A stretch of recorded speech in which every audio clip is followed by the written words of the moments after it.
సభాధ్యక్షులు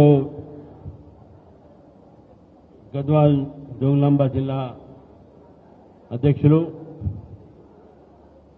రామాంజలి గారు, మహబూబ్ నగర్ పార్లమెంటు సభ్యులలో మరి జాతీయ ఉపాధ్యక్షురాలు శ్రీమతి డికే అరుణ గారు, అదేవిధంగా భరత్ ప్రసాద్ గారు, మన డికే స్నిగ్ధారెడ్డి గారు, రామచంద్రారెడ్డి గారు, శ్రీనివాస్ రెడ్డి గారు, వెంకటరాములు గారు, శ్రీమతి జయలక్ష్మి గారు, ఎంఎస్ రెడ్డి గారు, శివారెడ్డి గారు,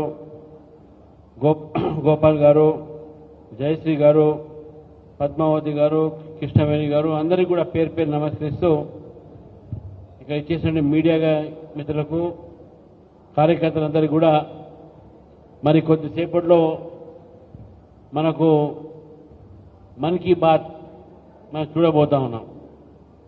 నరేంద్ర మోదీ గారి యొక్క మన్ కీ బాత్ మన భారతదేశంలో కాదు ప్రపంచం మొత్తం కూడా వినడానికి చాలా వారు ఆసక్తిగా ఉంటారు. ఎన్నో విషయాలు ఈ దేశంలో కానీ మన సంస్కృతికి కానీ చెప్పేటటువంటి కార్యక్రమం అది. కాబట్టి నేను కార్యకర్తలను కోరుతా ఉన్నాను, ప్రతి నెల ఆఖరి ఆదివారం నాడు నరేంద్ర మోదీ గారి మన్ కీ బాత్ మనందరం కూడా ఒక కార్యక్రమంగా భావించి దాన్ని చూడాల్సిందిగా మీ అందరినీ కోరుతా ఉన్నాను. దాంతో మనందరికీ కూడా కార్యకర్తలు కూడా ఒక దిశా నిర్దేశం కూడా మనకు ఉంటుంది, మన ఆలోచన విధానంలో కూడా మనకు మార్పు వస్తుందని చెప్పేసి కూడా మీ అందరూ తెలియజేస్తాం మిత్రులారా. ఈరోజు గద్వాల్లో మహబూబ్ నగర్ ఉమ్మడి జిల్లాలో నాకు రెండో రోజుకి నా పర్యటన. ఇక్కడి నుంచి వనపర్తి నుంచి నాగర్ కర్నూల్, మరి ఈ విధంగా ప్రతి ఒక్క జిల్లాలో కూడా తిరిగేటటువంటి ఒక కార్యక్రమాన్ని నాకు రాష్ట్ర పార్టీ ఇచ్చింది కాబట్టి నేను తిరుగుతూ ఉన్నాను. ఎక్కడ పోయినా కూడా అనేక సమస్యలు నా దృష్టికి తీసుకొస్తాను, కార్యకర్తలు కానీ, ప్రజలు కానీ, రైతులు కానీ. గద్వాల్లో గతంలో అనేక సార్లు నేను ఎమ్మెల్సీగా ఉన్నప్పుడు కానీ, ఎమ్మెల్సీగా లేనప్పుడు కానీ, ఎమ్మెల్సీ అయిన తర్వాత కానీ నాకు తరచుగా ఇక్కడ ఉన్నటువంటి ప్రజలతోని, విద్యార్థులతోని, ఇక్కడ యువకులతోని, రైతులతోని నాకు పరిచయాలు ఎక్కువగా ఉన్నాయి.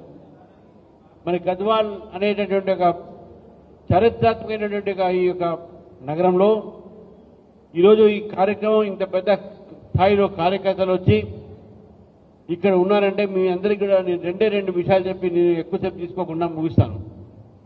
ఒకటి, రాబోయేటటువంటి ఒక లోకల్ బాడీ ఎలక్షన్స్లో, పంచాయతీరాజ్ ఎలక్షన్స్లో, స్థానిక ఎన్నికల్లో మనందరం కూడా భారతీయ జనతా పార్టీని గెలిచే విధంగా చూడాల్సిన ప్రయత్నం చేయాల్సిన అవసరం ఉంది.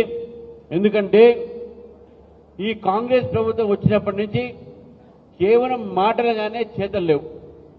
6 గ్యారంటీలతో చెప్పి ఈరోజు సరే దాని మీద పోనుగానే ఎంతమందికి ఈరోజు వాళ్ళు మేలు చేశారు ఈ యొక్క కాంగ్రెస్ ప్రభుత్వం వచ్చిన తర్వాత ఒకసారి ఆలోచించాల్సిన అవసరం ఉన్నది. ముఖ్యంగా రైతుల విషయంలో ఆ రోజు రైతు బంధు 15,000 ఇస్తా అని చెప్పేసి మర్చిపోయి 19 నెలలు అయిపోయిన తర్వాత కూడా రైతులకు ఇప్పటివరకు కేవలం 2 విడత 6,000 రూపాయలు ఇచ్చడం జరిగింది. అది కూడా స్థానిక ఎన్నికలు ఉన్నాయి కాబట్టి, లేకుండా అది కూడా రావు. అంటే ఎన్నికల్ని దృష్టిలో పెట్టుకునే కాంగ్రెస్ ప్రభుత్వం పనిచేస్తుంది. ఎన్నికలు లేదంటే ప్రజల్ని మర్చిపోతుంది. ఇది కాంగ్రెస్ ప్రభుత్వం ఒక తీరు, కాంగ్రెస్ పార్టీ తీరు. ఎన్నికల్లో ప్రజల్ని గుర్తు చేసుకుంటారు, ఎన్నికల్లో అబద్ధాల వాగ్దానాలు చేస్తారు, ఎన్నికలు అయిపోయిన తర్వాత వారి యొక్క అవసరం తీరిపోయిన తర్వాత రామ్ రామ్. ఇది కాంగ్రెస్ పార్టీ తీరు.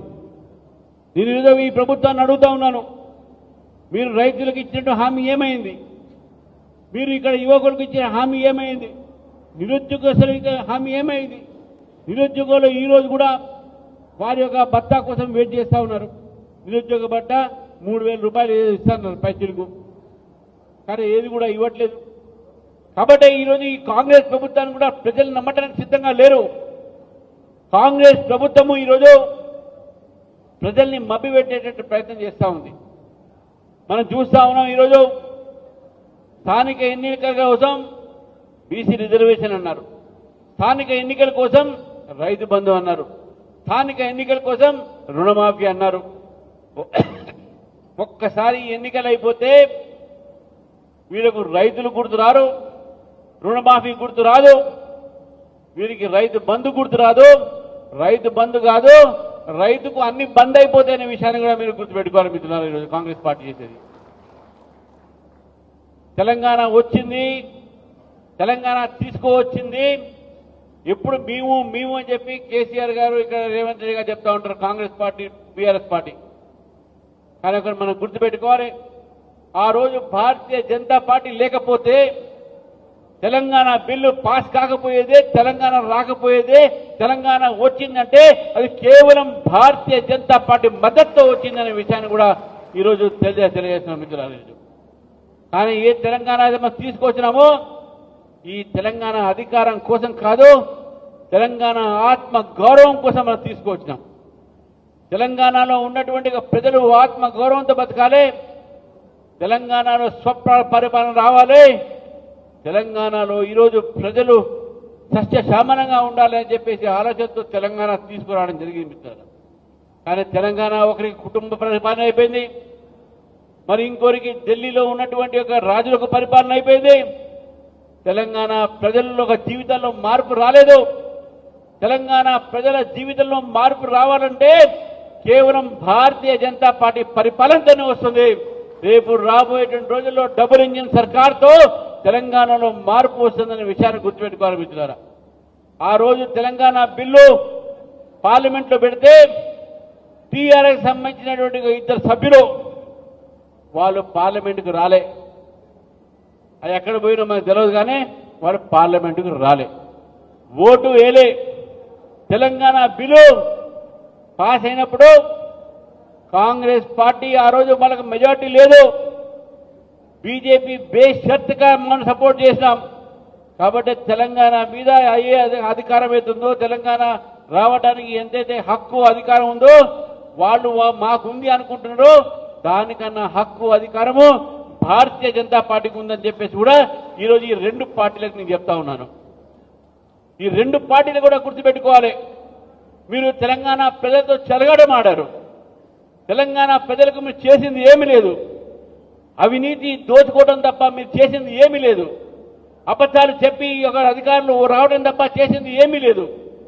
కాబట్టి ప్రజలారా గుర్తుపెట్టుకోవాలి, రేపు రాబోయేటటువంటి ఒక పంచాయతీరాజ్ ఎలక్షన్స్ లో స్థానిక ఎన్నికల్లో భారతీయ జనతా పార్టీని గెలిపించండి. అది తెలంగాణలో మార్పుకు నాంది పలకాలి. మళ్ళీ 2028లో జరుగుతున్నటువంటి సార్వత్రిక ఎన్నికల్లో భారతీయ జనతా పార్టీని గెలిపించి తెలంగాణలో భారతీయ జనతా పార్టీ అధికారంలో వచ్చే విధంగా ఈ యొక్క ప్రజలు పనిచేయాలి, కార్యకర్తలు పనిచేయాలి, యువకులు పనిచేయాలి, మహిళలు పనిచేయాలని చెప్పేసి కూడా మీ అందరిని కోరుతా ఉన్నాను. మనకు మంచి అవకాశం ఉంది.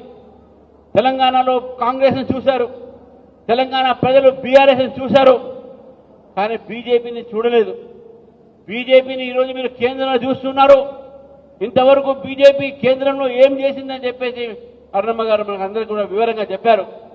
కాబట్టి మరొకసారి తెలంగాణలో బీజేపీ వస్తే ఇక్కడ డబుల్ ఇంజిన్ సర్కార్తో ప్రజల జీవితాల్లో మార్పు వస్తుంది, వెలుగు వస్తుందని చెప్పి తెలియజేస్తూ మనందరం కూడా కష్టపడదాం, ముందుకు పోదాం, స్థానిక ఎన్నికల్లో గెలుస్తాం, మున్సిపాలిటీ ఎన్నికల్లో గెలుస్తాం.